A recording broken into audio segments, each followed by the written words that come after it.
우리 인사하실까요? 할렐루야 샬롬 하고 인사하십니다. 할렐루야 샬롬 샬롬 샬롬 샬롬 샬롬 샬롬. 하나님 사랑합니다. 여러분 주 안에서 사랑합니다. 네, 오늘 하루도 어떻게 잘 사셨습니까 여러분? 네, 오늘은 히브리서 11장 13절에서 16절 순례자들의 믿음이라는 제목으로 저와 여러분들 같이 한번 은혜를 나눠보십니다. 한국인의 정서 속에 가장 깊이 농축되어 있는 것은 고향에 대한 그리움, 오늘 순례자의 믿음이다 보니까 우리의 고향이 어디예요? 우리의 고향이 하늘에 고향이 있죠. 이제 거듭났기 때문에. 그런데 믿지 않는 사람들도 고향에 대한 그리움이 있어서 추석이나 설 때 되면 귀성열차들이 그냥 아주 줄을 이루죠. 그런 것처럼 가나다 순으로 어떤 그 목사님이 그 고향에 대한 걸 찾아봤대요. 노래집 평균 7, 8곡마다 하나씩 이런 주제가 실려 있었다라고 발췌를 해놓은 걸 제가 보고 옮겼습니다. 고향 무정부터 시작을 해서 고향이 남쪽이랬지 고향이 좋아 구름 나그네 귀국선 귀로 그리움만 쌓이네 꿈에 본 내 고향 나그네 서름 남행열차 눈물 젖은 두만강 대전부로서 돌고 돌아가는 길 돌아와요 부산항 떠나가는데 머나먼 고향 목포의 눈물 물레방아 도는데 부산 갈매기 비날리는 호남선 산 너머 남천에는 새벽기차 서울이 안녕 서울야구 서울탱고 이별의 부산정거장 이별의 인천항 차표 한장 잃어버린 30년 하숙생 한마는 대동강 한 500년 해운대 LAG 화개장터 흙에 살리라. 이 모두 다 고향에 대한 그런 향수를 노래하는 내용인데요. 마지막 곡 흙에 살리라는 이런 정서를 대표하는 노래처럼 들려요. 초가장간 집을 지은 내 고향 정든 땅 혹시 들어보셨어요? 네, 아셔요. 이게 좀 오래된 거죠. 아기 염소 벗을 삼아 논밭 길을 가누라면 이 세상 모두가 내 것인 것을 왜 남들은 고향을 버릴까? 나는야 어디 살아요? 흙에 살리라.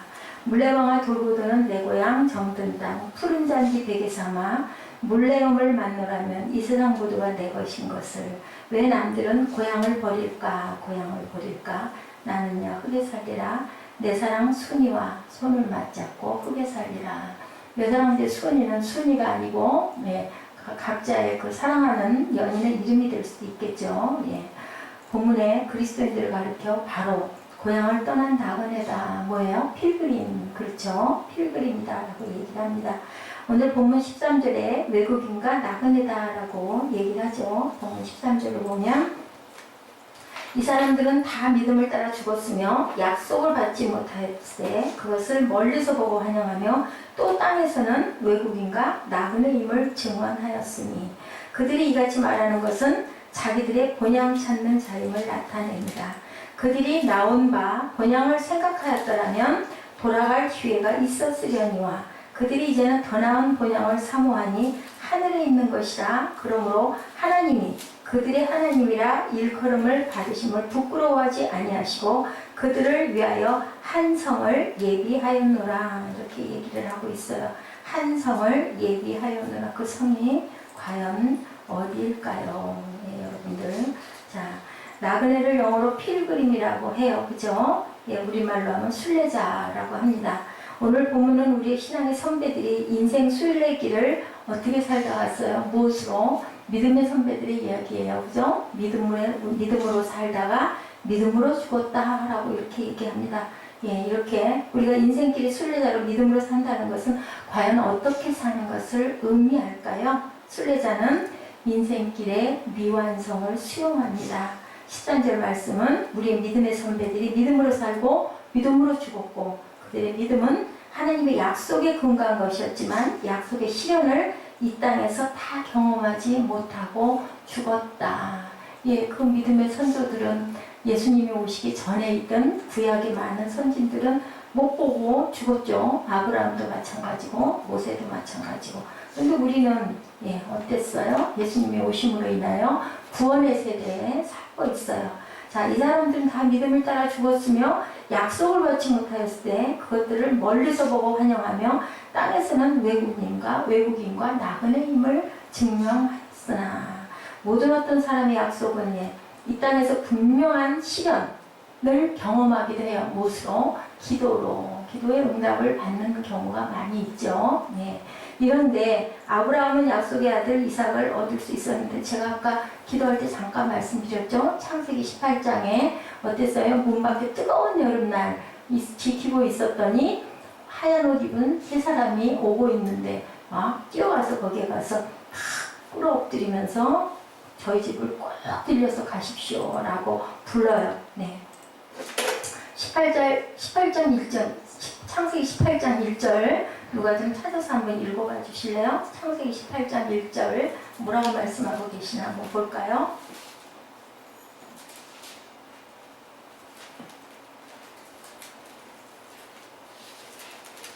여호와께서 나무의 성수 나무들이 있는 곳에서 아브라함에게 나타나시니 나타나십니다. 날이 뜨거울 때 장막문에 앉아 있다가. 네, 2절에 눈을 들어본 즉 어때요? 사람 셋이 맞은편에 서 있는지라 그가 그들을 보자 곧 장막문에서 달려나가 영접하며 몸을 땅에 굽혀 이르되 내 주여 내가 주께 은혜를 입었사오면 원하건대 종을 떠나 지나가지 마시옵고 물을 조금 가져오게 하사 당신들의 발을 씻으시고 나무 아래 쉬소서. 아브라함이 하나님인 줄 알았을까요? 몰랐을까요?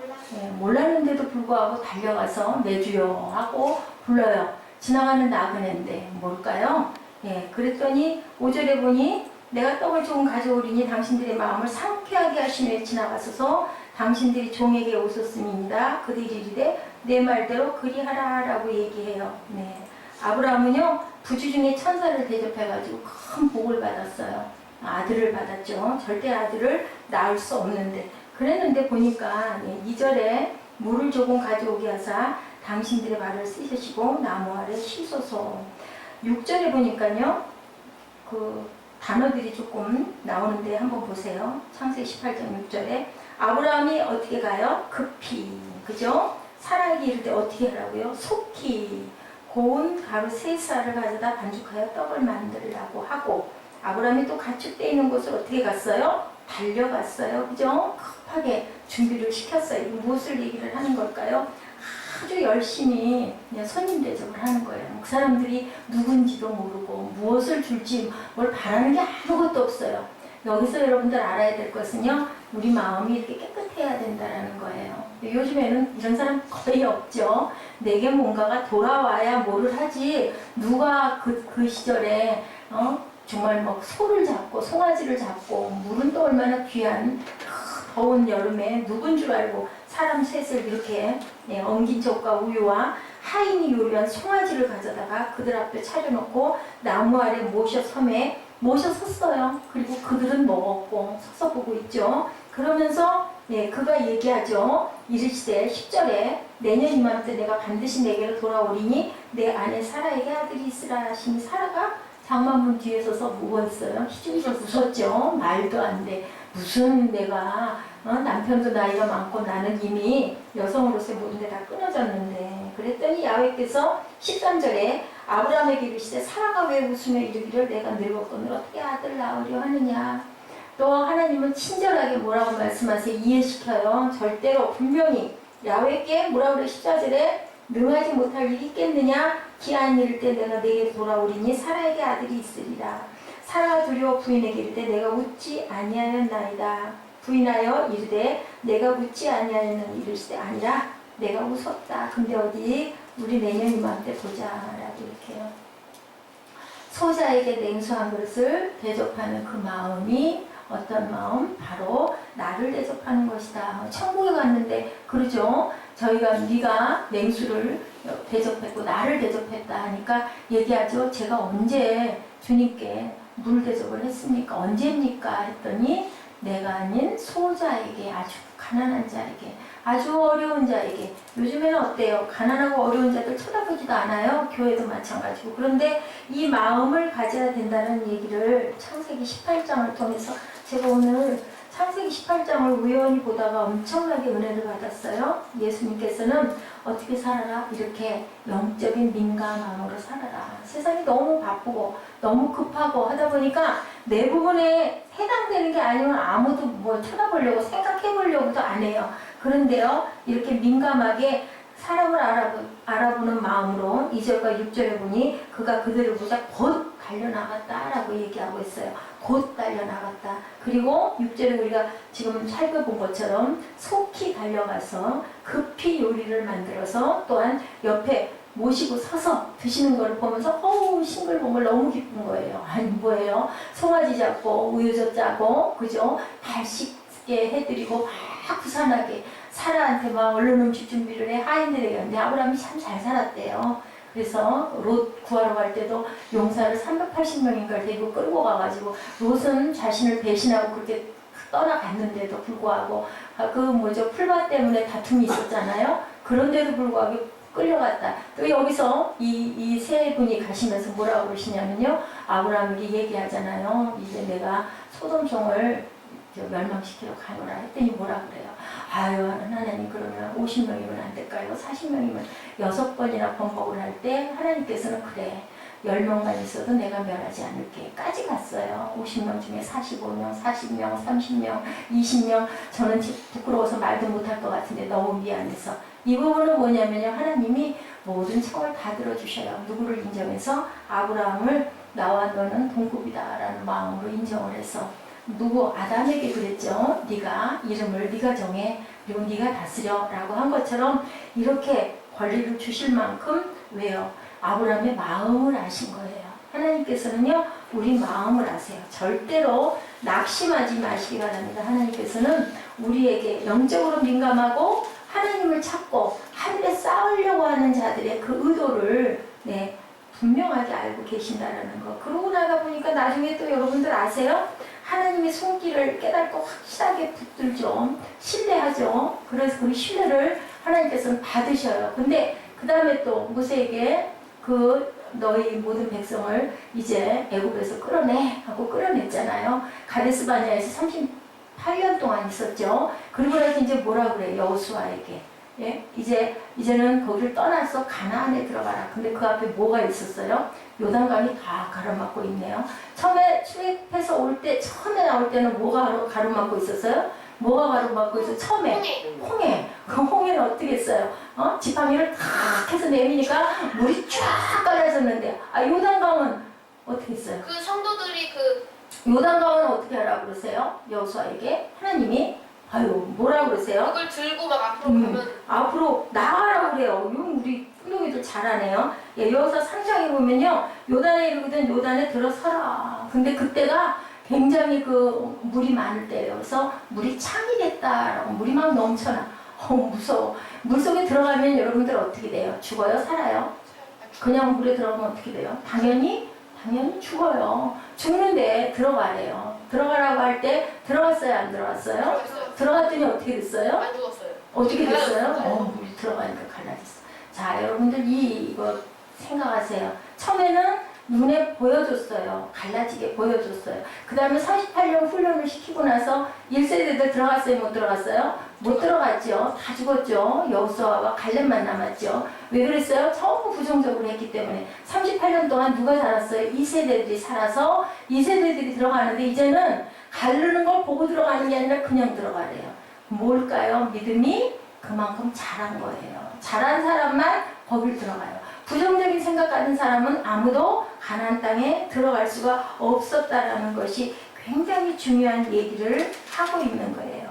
우리가 뭐라고 그랬어요? 욥이 어땠어요? 네, 정말 나는 이제 죽겠나이다. 나는 아무런 희망이 없습니다. 욥이 그러고 그 다음에는 뭐라고 그랬어요? 예, 나의 이 공고함을 하나님께서는 아시오니 그죠? 나를 단련하신 후에는 정금같이 내가 나올 것입니다. 욥은 알았다라는 얘기예요. 내가 어떻게 했어요? 자녀 10명이 다 죽고 집은 불타버리고 내 몸은 헌대와 그냥 악창이 나가지고 아내는 욕을 하고 도망가버리고 친구들 3사람 나와가지고 네가 잘못했으니까 그러지 그러고 상처만 주고 정죄를 했죠. 그런데도 불구하고 나의 공고함을 아버지께서 아시오니 나를 이렇게 단련하고 나면 내가 정금같이 나올 겁니다 라는 그 믿음의 조상이 그래서 믿음의 조상이 되었다라는 것을 우리 창세기에서도 알 수 있는 거죠. 그러므로 인하여 이삭을 주셨는데요.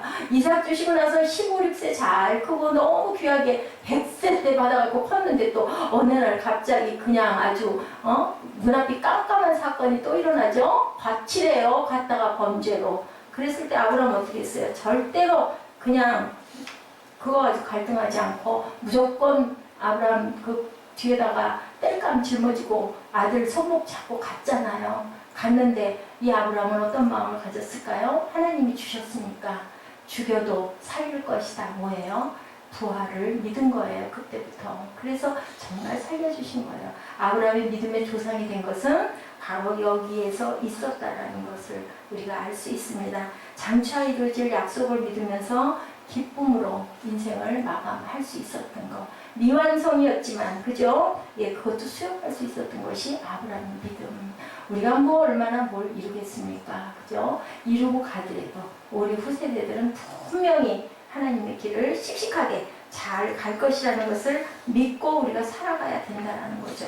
고향에서는 아버지가 우리를 기다리신다는 것을 알고 있는 거예요. 하늘 고향에서. 그것을 위해서 오늘 힘들고 공부해도 순례자로서 잘 살아갈 수 있다는 거. 그것만 제대로 이루고 가면 되죠. 순례자가 지나가는 인생길에 다른 모든 꿈을 다 이루려 하는 것 자체가 과욕일 수 있다. 우리가 할 만큼만 하는데 그것도 우리가 너무 공부할 때는 뭐를 바라봐요? 이렇게 믿음의 선진들을 바라보면 아브라함도 그랬고 모세도 그랬고 여호수아도 그랬고 또 갈렙도 그랬고 이 산지를 내게 주소서.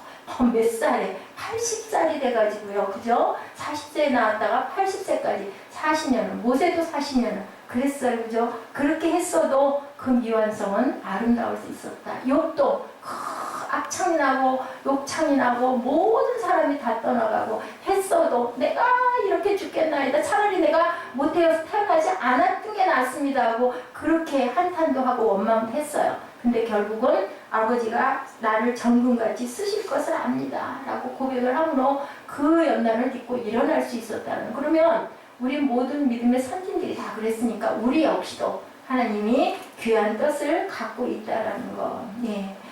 가곡의 왕 슈미르트가 31세 때 그것밖에 못 살았어요. 심포니 넘버 8이죠. B 마이너의 반조예요. 4악장을 쓰지 못하고 2악장에서 3악장 조금 진행하다가 그걸 다 못 쓰고 죽었어요. 그게 뭐예요? 미완성 교향곡. 근데 그 미완성 교향곡은 미완성이었지만 얼마나 유명했어요. 얼마나 대단했어요. 미완성도 완성보다 훨씬 훌륭할 수 있다는 것을 여러분들 생각하시기 바라요. 예, 그 노래도 있죠. 우리 가요죠. 인생은 미완성이라 합니다. 인생은 미완성이라고. 예, 어떤 목사님이 그 송년회인가 거기에서 어떤 전도사님이 이 인생은 미완성이라는 노래를 부르는데 얼마나 은혜를 받았는지 왜 저게 가스펠이 아니었는지 모르겠다라고 우스갯소리를 해서 굉장히 무섭다고 합니다. 그래서 제가 가사를 찾아봤더니 정말 참 새롭게 옛날에 참 많이 듣고 많이 불렀는데요.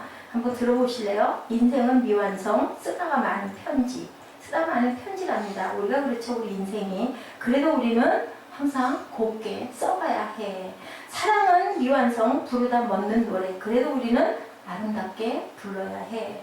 사람아, 우린 모두 타향인걸. 외로운 가슴끼 사슴처럼 기대고 살자. 인생은 미완성, 그리다가 많은 그림. 그래도 우리는 아름답게 그려야 해. 친구야, 우린 모두 나그네인걸. 그리운 가슴끼리 모닥불을 지피고 살자. 인생은 미완성, 색이라 많은 조각. 그래도 우리는 곱게 새겨야 해. 그죠? 우리는 열심히 또 오늘 밤 공부해도 자고 나면 또 내일 아침에 또 일어나서 다시 우리가 출발을 하죠. 순례자는 이렇게 궁극적인 고향을 바라보기 때문에 만약에 우리 인생이 태어나서 궁극적인 고향이 만약에 없어. 그런 얘기 하죠. 우리 지난번에도 봤죠. 무신론을 주장하는 사람도 막상 내가 숨이 넘어갈 지경에 이르면 그죠? 뭔가 붙들고 기도하고 싶고 나도 그 구원을 한번 혹시 알아? 그때 그런 깨달음이 왔다고 지난번에 그 친구를 엄청 기다리던 우리 그런 동영상을 봤죠. 알 수 없는 거거든요. 근데 이렇게 본향이 있으니 우리는 믿고 있으니 얼마나 세상에 있으면 세상에 있고요. 천국에 가면 천국에 가고요. 우리가 있는 날까지 열심히 최선을 다하고 하나님 보시기에 온전하게 노력하면서 최선을 다하면서 그래도 우리는 의롭다 할 자가 없지만 그죠? 그래도 십자가 공로에 의지해서 우리가 살다가 가면 천국에서 나를 맞아줄 주님이 우리 눈물을 닦아주신다고 말씀하고 계시지 않습니까? 성공한 사람들이 고향 사랑하는 마음으로 고향에 사업을 벌리고 고향에 무엇인가를 희사함으로 고향 발전을 이루어줄 수 있었던 그런 일들이 참 많았어요. 시골 마을들이 그 전에 옛날에 보면은 길닦이를 잘하면서 막 공장도 생기고 그러죠. 오늘 본문에 수배자의 궁극적인 고향이 그것은 아니다라고 얘기를 하고 있습니다. 우리 그리스도인들은 지나가는 인생길에도 의미 있는 행적을 남겨야 하고 선한 인생의 발자취를 남겨야 되는데 어디다 쌓아야 된다고 그래요. 종과 동록이 없는 하늘에다 쌓아라. 만약에 여러분들 생각해 보세요. 세상에서 너무 좋아요. 너무 행복하고 너무 부러울 게 없어요. 천국 가고 싶겠어요? 안 가고 싶어요. 그냥 여기 있고 싶어요. 그냥 세상에 묻혀 살고 싶어요. 근데 여기서 공부하다 보니까 우리가 자꾸 하늘을 바라보지 않습니까? 그게 뭘까요? 그게 은혜고 그게 축복인 줄로 여러분들 믿으시기 바랍니다. 잠깐 있다 가는 세상이거든요. 그리고 공부한 거 하나님이 다 아세요. 15절에 이 고향에 대한 소망 때문에 우리 믿음의 선배들은 땅에 있는 고향에 대한 미련을 포기하고 옛날로 돌아가지 않았다라고 본문 15절에서 그렇게 얘기하고 있죠. 네. 우리 히브리서 11장 15절 한번 볼까요? 그들이 나온 바 본향을 생각하였다라면 돌아갈 기회가 있었으려니와 16절에 그들이 이제는 더 나은 본향을 사모하니 하늘에 있는 것이라 그러므로 하나님이 그들이 하나님이라 일컬음을 받으심을 부끄러워하지 아니하시고 그들을 위하여 한 성을 예비하였느니라. 여러분들 누구의 어떤 위로보다도요 하나님 말씀의 위로가 1.1획도 변함이 없이 완벽하다는 것을 여러분들 아시죠? 그런 위로를 받으시기 바랍니다. 사람의 위로는요 순간이에요. 물질의 위로는 더 순간이에요. 그죠? 그렇지만 하나님의 말씀은 저뿐만 아니라 여러분뿐만이 아니라 우리 부모 때, 그 윗때, 그 윗때 다 1.1획도 변함이 없어요. 얼마나 누누이 천국에 대해서 얘기를 하는데요. 성경이 얼마나 천국 소망에 대해서 얘기를 하는데 빌립보서 3장 20절에 얘기하고 있어요. 뭐라고 그러세요? 빌립보서 3장 20절 한번 누가 빨리 찾아서 읽어보실래요?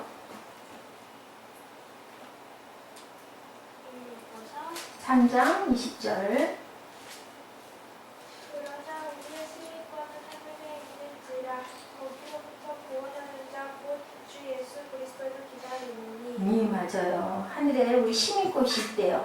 골로새서 3장 2절에는 위의 것을 생각하고 땅의 것을 생각지 말라라고 얘기를 해요. 우리의 궁극적인 본향은요 소망을 입게 하고 있죠. 날빛보다 더 밝은 천국. 예, 더 밝은 천국 믿는 마음 가지고 가겠네. 돌아갈 내 고향 어디라고요? 하늘나라라고. 예, 천국에서 만나보자. 그날 아침 거기서 제가 가끔 이게 뭐 장례식에서 많이 부른다는데 저는 가끔 이 찬양을 참 많이 해요. 너무 가사가 너무 아름다워요. 그죠? 하늘 가는 길이 내 앞에 있다라고 하죠. 하늘 가는 밝은 길이 내가 있다고. 하늘 가는 밝은 길을 여러분들 잊지 마시기 바랍니다. 절대로 잃어버리지 마시는데요. 잃어버리지 않을 수 있는 방법 뭐냐? 내 이웃을 내 몸같이 사랑하는 거, 용서하는 거. 그 마음이 내 마음 안에 배어 있으면 천국은 자동으로 간다라는 거. 땅에서도 천국을 누리게 된다라는 거.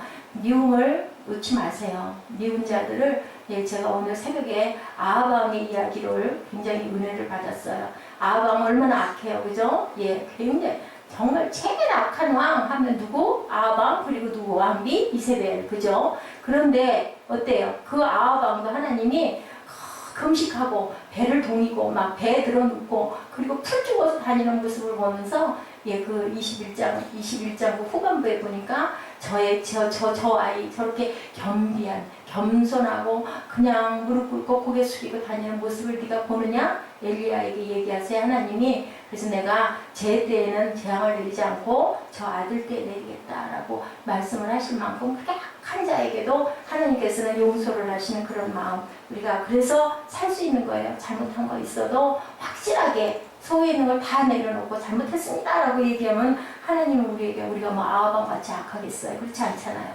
그렇기 때문에 누구도 사랑하신다라는 것을 여러분들 절대로 힘을 잃지 마시고 잘못했을 때 하나님 저 잘못했어요 라고 그냥 바로 얘기하면 아이 같은 마음을 가지면 하나님께서는 모든 게 다 그죠? 우리가 정욕으로만 구하지 아니하면 다 채워주시죠. 그래서 보면 뭐라 그래요? 인생은 나그네 길이라고 그러죠? 어디서 왔다가 어디로 가는가. 최희준이 그렇게 불렀어요. 예, 구름이 올라가도 떠돌다가 간다라고. 정도, 미련도 또 두지 말자. 근데 정과 미련을 바울은 정과 욕심을 어디다가 못 박았다고 그랬어요? 십자가에다가 못 박았다. 바울이 그렇게 얘기를 하고 있습니다. 순례자는 궁극적인 고향을 바라보는 사람들이다.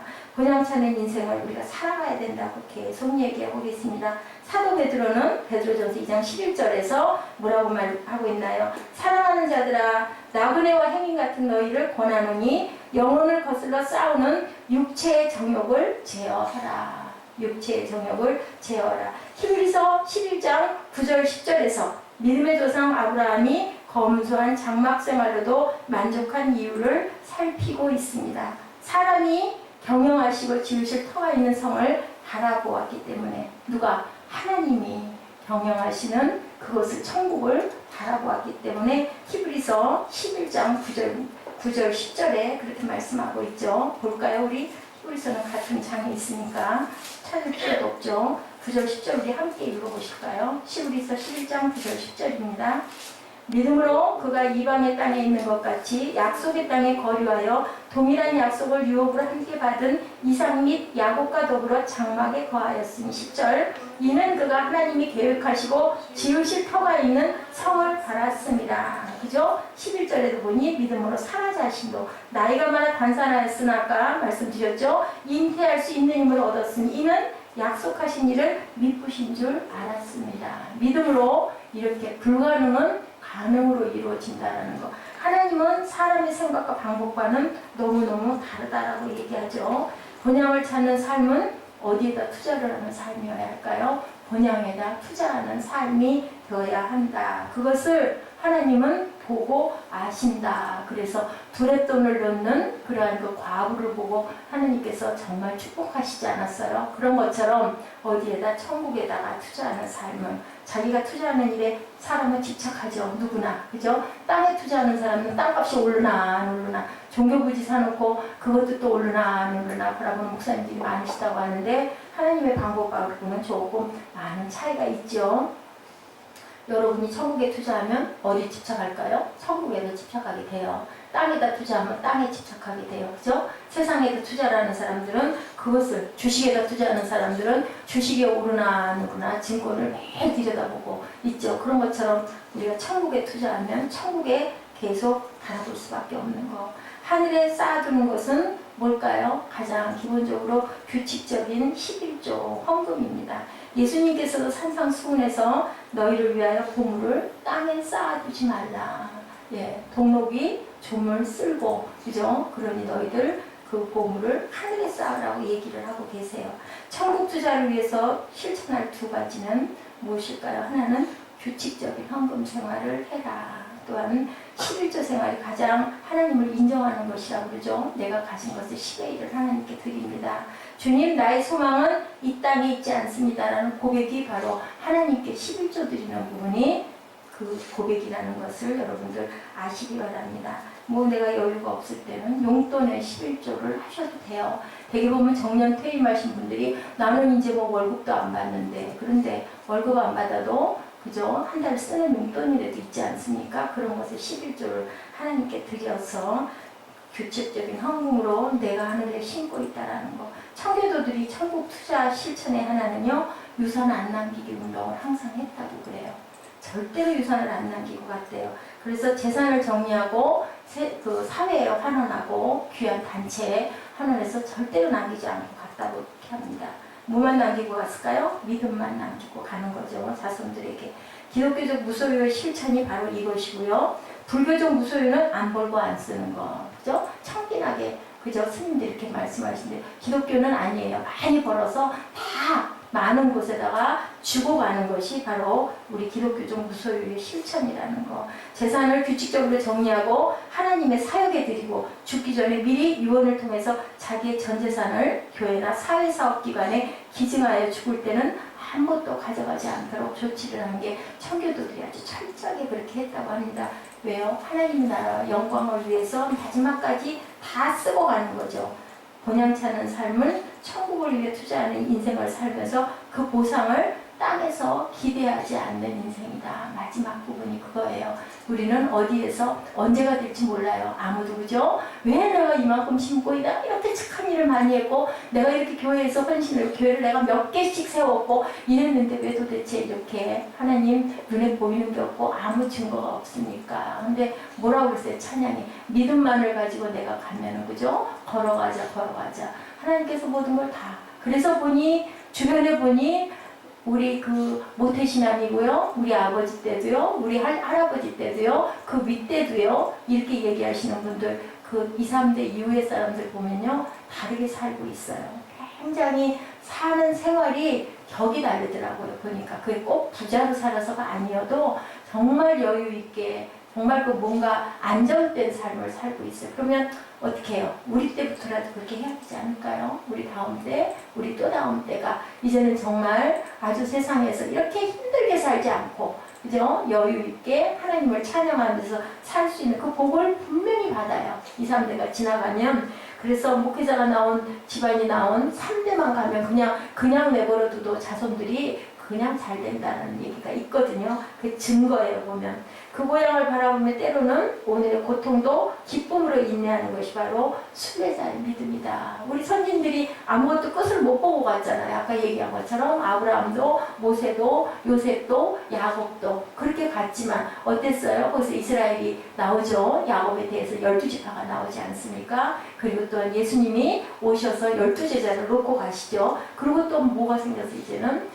교회가 생겼어요. 그죠? 십자가와 하나님께 기도하는 통로가 생겼다라는 거. 이게 바로 선진들이 우리에게 이제 놓고 간 통로예요. 이제는 구약 같은 그런 제사를 지내지 않아도 되도록 직접 기도할 수 있게, 직접 도구할 수 있게, 직접 우리가 간구할 수 있게 하나님과 나와의 그 영적 민감함을 통해서 하나님을 느끼고 알 수 있게 했다라는 거. 그들은 때로 그들이 기대한 약속의 시간을 보지 못했어도 언젠가 후일에 내 후손에게 분명히 있을 것이야 라는 그 믿음, 그죠? 그렇게 살다가는 거죠. 우리가 요단강 들어갔다 천봉 빠져 죽을 것 같으면 발을 절대로 저도 못할 것 같아요. 지금 생각해보면. 근데 뭘로 했어요? 믿음으로 발을 딛었더니 갈라지잖아요. 결국 뭘까요? 절대 죽이지 않는다는 거죠. 하나님은 우리를 살려주신다라는 거. 우리가 아주 엎드려지지 않는다 그러죠? 갈라디아서의 말씀이 있죠. 천국에서 시절된 약속을 바라보며 현실의 삶이 고단해도 변함없이 헌신하고 살아가는 것. 마지막 소망은 고향에 있기 때문에 20세기 초에 있었던 일이죠. 전에 언젠가 제가 한번 전해드렸던 것 같은데요. 헨리 모리슨 선교사가 40년 동안 열심히 아프리카에서 사역을 하고 돌아오는 길에 해필이면 그죠? 유명한 그 페어도르 루스벨트 대통령이 배 동승을 했다고 그러죠. 어떤 그 외국인 접견과 사냥을 하기 위해서 갔다가 돌아오는 그 배에 함께 탔어요. 한국에 도착했을 때 어땠을까요? 막 대단했겠죠. 막 레드카펫이 깔리고 빵빠레가 터지고 막 군악대가 등장을 하고 많은 그죠? 참모진들이 막 그냥 나열을 해가지고 루스벨트 대통령이 탁 배에서 내릴 때 대단했을 거예요. 그죠? 그리고 결국은 당연히 모리슨 선교사는 맨 뒤에 그죠? 일반인들은 이렇게 나가는데 썰렁하게 다 빠져나간 그 항구에 아무도 없는 항구에 아내와 손을 잡고 터덜터덜 내리면서 눈에서 눈물이 하염없이 흘렀다고 해요. 40년 동안 사역을 하고 돌아오니 나이는 몸은 어땠을까요? 그죠? 저보다 훨씬 더 피폐해져 있을 것 같아요. 그러면서 하늘을 우러러 그랬다고 그러죠. 하나님, 제가 이렇게 평생을 바쳐서 헌신한 결실이가 이것이니까 그렇게 하늘을 따라갔다고 합니다. 이때요, 저녁 노을의 영상 속에 하나님의 음성이 들렸다 그러죠. 아들아, 너는 아직 고향에 돌아오지 않았다. 고향에 돌아올 때는 그까지 레드카펫이 문제냐? 황금길을 내가 깔아주고 천사들의 노래에 내가 달려가서 너를 안아주마. 그 소리를 듣고 무릎을 꿇고 하나님 감사합니다. 기도를 했대요. 여러분들 세상에서 공부하시니까 하늘에서 하나님이 우리를 바라보고 계신다는 것을 절대 잊지 마시기 바랍니다. 땅에서 그까짓 거 조금 편하고 영화 누리는 거 아무것도 아니잖아요. 그 인생이 나중에 어떻게 될까요? 하나님을 모르면. 우리가 가장 축복받는 것은요, 하나님을 알고 가는 것이 가장 큰 축복이에요. 공고함을 통해서 하나님을 깨달아 알 수 있다면은 오늘의 공고함이 영광이고 감사죠. 그렇기 때문에 환난과 연단을 통해서 우리가 무엇을 낳는다고 그러던가요? 소망을 낳는다고 얘기하잖아요. 그래서 소망의 항구로 우리가 달려가야 된다라는 그 꿈과 희망을 가지고 가면은 절대로 우리가 무너질 이유가 없고요. 슬퍼할 이유가 없다는 거. 저는 요즘에 왜 그렇게 오늘도 6시간 넘도록 교회 혼자 있으면서 남들이 보면 참 뭐하고 앉았냐 할 것 같은데요. 아니요. 얼마나 감사하고 기뻤는지 몰라요. 너는 아직 고향에 돌아오지 않았다. 내가 고향에 돌아오는 날 빵빠레가 아닌 천군 천사의 나팔 소리로 레드카펫이 아닌 황금띠를 깔고 내가 신이 마중 나가 너를 안아주마. 너는 아직 고향에 돌아오지 않았단다. 이렇게 하나님이 위로하셨대요. 여러분들 위로 받으시죠? 우리 눈 감고 기도할 때 얼마나 위로 받으세요? 예, 순례자는요 고향을 바라고 살아가는 인생이에요. 영원한 안식 고향에 누가 기다리고 계세요? 영원한 아버지가. 우리 육의 아버지는 돌아가시면 그만인데 또 그 아버지가 예수를 믿으셨으면 하늘에서 만나잖아요. 얼마나 반가울까요? 나의 엄마가 하늘에서 나를 대신해서 또 기도하고 계시니 얼마나 감사하고 반가울까요? 내 아버지 집에는 뭐가 많다고 그래요? 거할 곳이 많대요. 그죠? 우리가 이루지 못한 모든 꿈이 그곳에서 이루어지리라고 믿습니다. 내가 길이요 진리이니 나로 말미암지 않고는 아무도 천국에 이룰 수 없다고 주님이 말씀하고 계시죠. 그날을 바라보며 승리로운 믿음의 순례자로 살아가시는 여러분과 제가 되시기를 주님의 이름으로 축복합니다.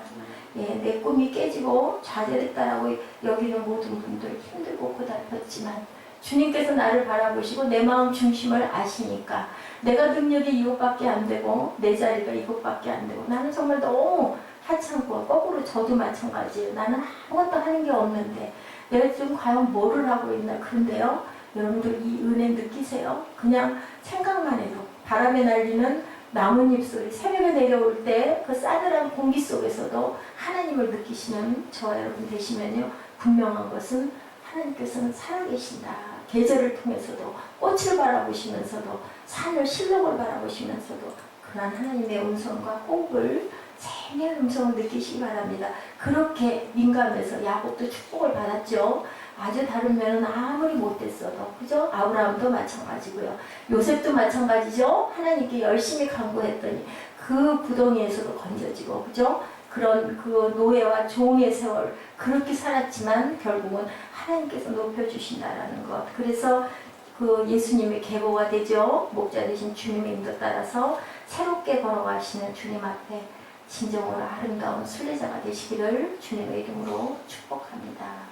네, 우리 잠깐 기도하시고 영상 보시고 오늘은 축도로 예배를 마치도록 하겠습니다. 잠깐 기도하시고